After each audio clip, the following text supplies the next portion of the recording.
The mountain was silent, only snow and wind.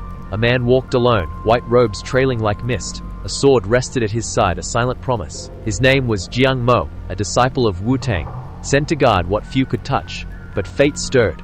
From the trees, she emerged, a cloak of fur draped over her shoulders, eyes like ice, hair streaked with silver. Ni Zhang. No words passed, only the hush of snow beneath their feet. Jiang Mo's hand brushed his sword.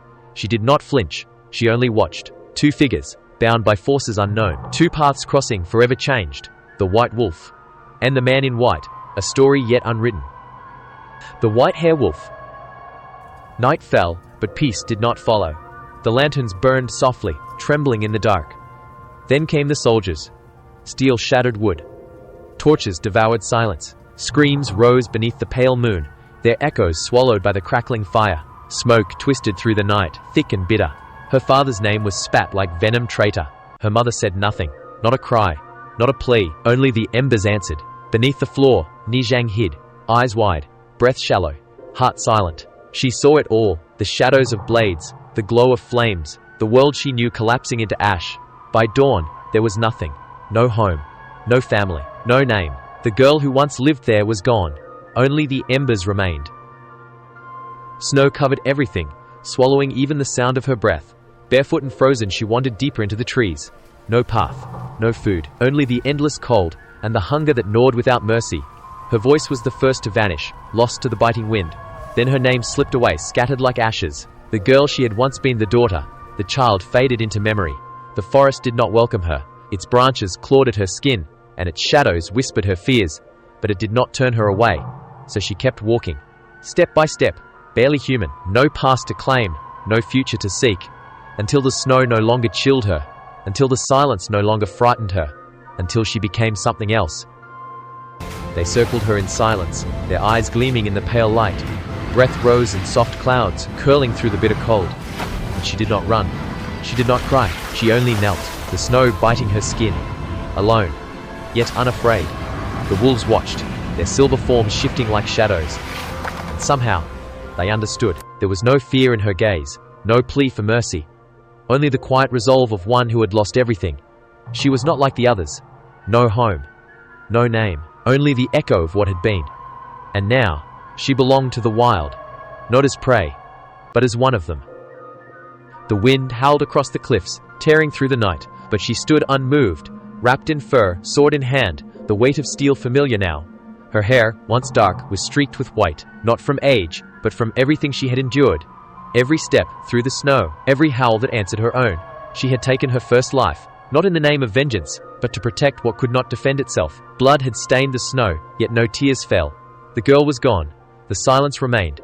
And from that silence, a name was born, the White Wolf. The forest stood still, but blood crept through the earth beneath the fallen leaves. Her blade, dark and gleaming, dripped red beneath the moonlight. The silence weighed heavier than the steel in her hand. Behind her, a soldier lay motionless, one of many who had called cruelty law. His sword had served coin, hers served memory. This was not rage. There was no wild fury in her eyes, only justice, cold, certain. The White Wolf had drawn her first blood, and the night would remember. Posters fluttered in the wind, their edges torn and weathered. My ink was still wet, the strokes bold and deliberate. Her name stood clear, the White Wolf. They called her a ghost, a witch, a monster. But in every village, in every crowded market, the whispers carried a different truth.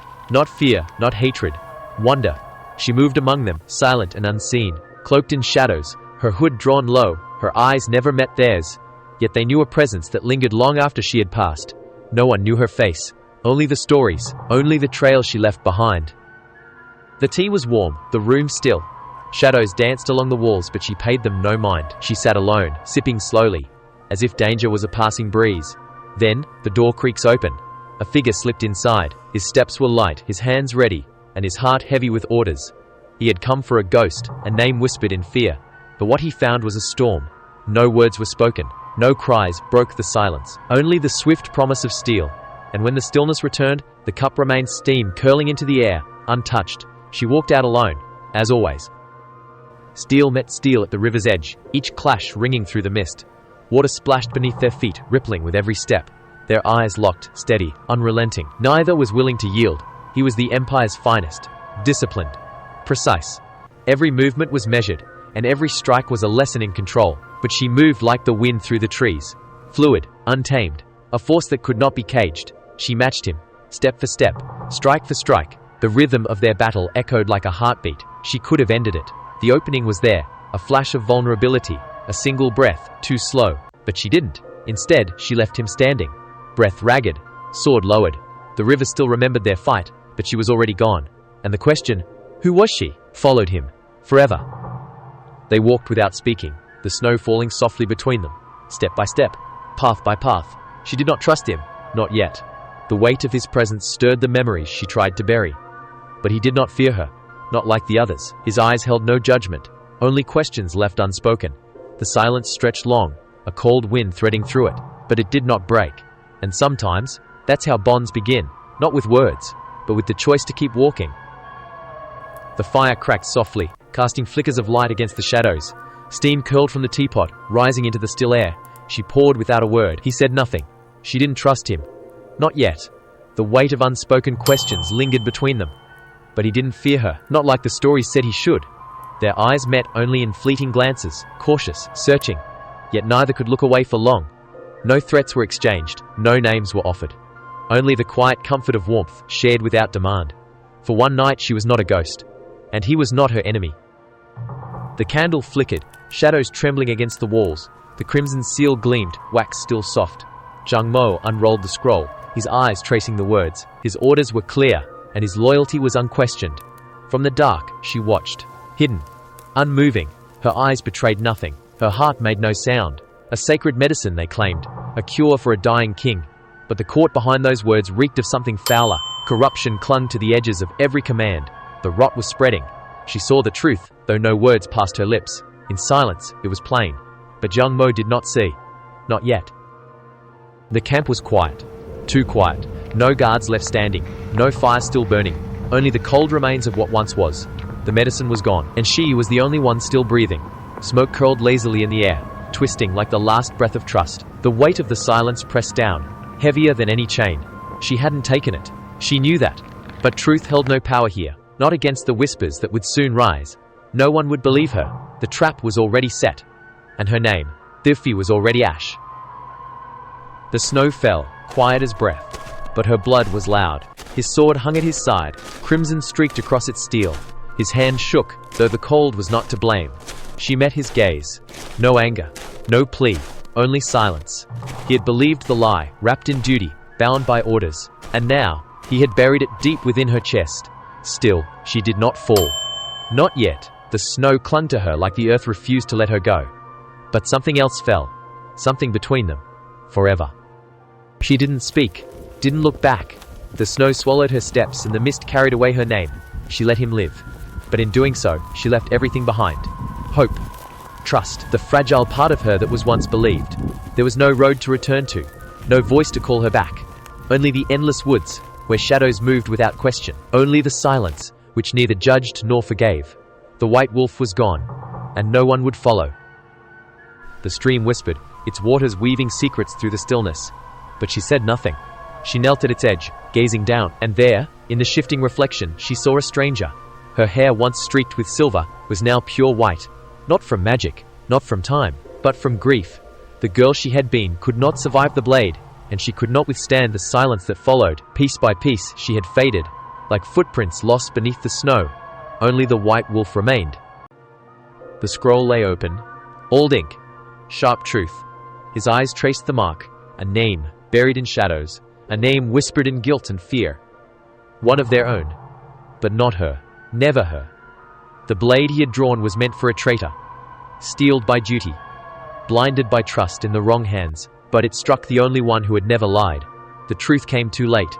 The blood had dried, the silence remained, and the weight of it, the bitter, unrelenting weight, would stay with him, forever. The snow was silent, but the name it held spoke louder than fear. He lay dying, eyes wide, breath shallow. The cold crept through him, but not the snow stole his warmth. His trembling fingers scraped the frozen ground. No strength left for words, only the faint etching of a final message. Two simple, final words. White wolf.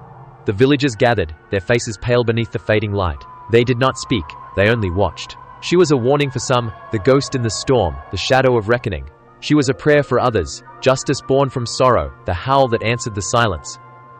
The snow was silent, but the name it held spoke louder than fear. He lay dying, eyes wide, breath shallow. The cold bit deep, but it was not winter that had undone him. His trembling fingers traced the snow, the crimson smearing with every shake. One last message, 2 final words. White wolf. The villagers gathered, their faces pale beneath the muted sky. They did not speak, they only watched. For some, she was a warning, a name carried on the wind, promising judgment. She was a prayer for others, the shadow that answered cruelty, the blade that remembered what others chose to forget. The battlefield was quiet, only snow, only stillness. She walked through it alone, unhurried, unshaken. Each step pressed softly into the blood-stained frost. Her blade hung low, stained but steady. The weight of it did not burden her. It never had. She did not look at the dead. She had already judged them. Their fates were sealed long before steel met flesh. She fought without mercy, but never without reason. This was not war. This was balance. The fire crackled softly, its light flickering against the night. 2 cups sat in the snow, one warm, one untouched. She didn't wait for him, not anymore. But still, she poured it just once more, for the road they had walked, for the silence they had shared, for everything that was lost, and all that remained. The wind whispered his name, curling through the dark like a memory, but she said nothing. There was nothing left to say. The mist held her shape, just long enough for a traveler to see, a fleeting glimpse of what few ever could. White hair, wolf cloak, a shadow upon the snow. No words, no sound, only the hush of a legend passing. They say she died long ago, her name lost to the wind. But in the quiet moments, when the frost clings to the trees and the world holds its breath, some still listen, some still look to the woods, their hearts caught between fear and wonder, and they ask themselves, does the white wolf still walk? He knelt, not in surrender, but in the absence of everything that once made him whole. Its weight bore down, heavier than any blade. Above him she stood, not as the girl he remembered. That girl was gone, lost beneath ash and snow. What remained was something colder, something quieter. She became silent. There were no words, no forgiveness, just snow. And all that was never said,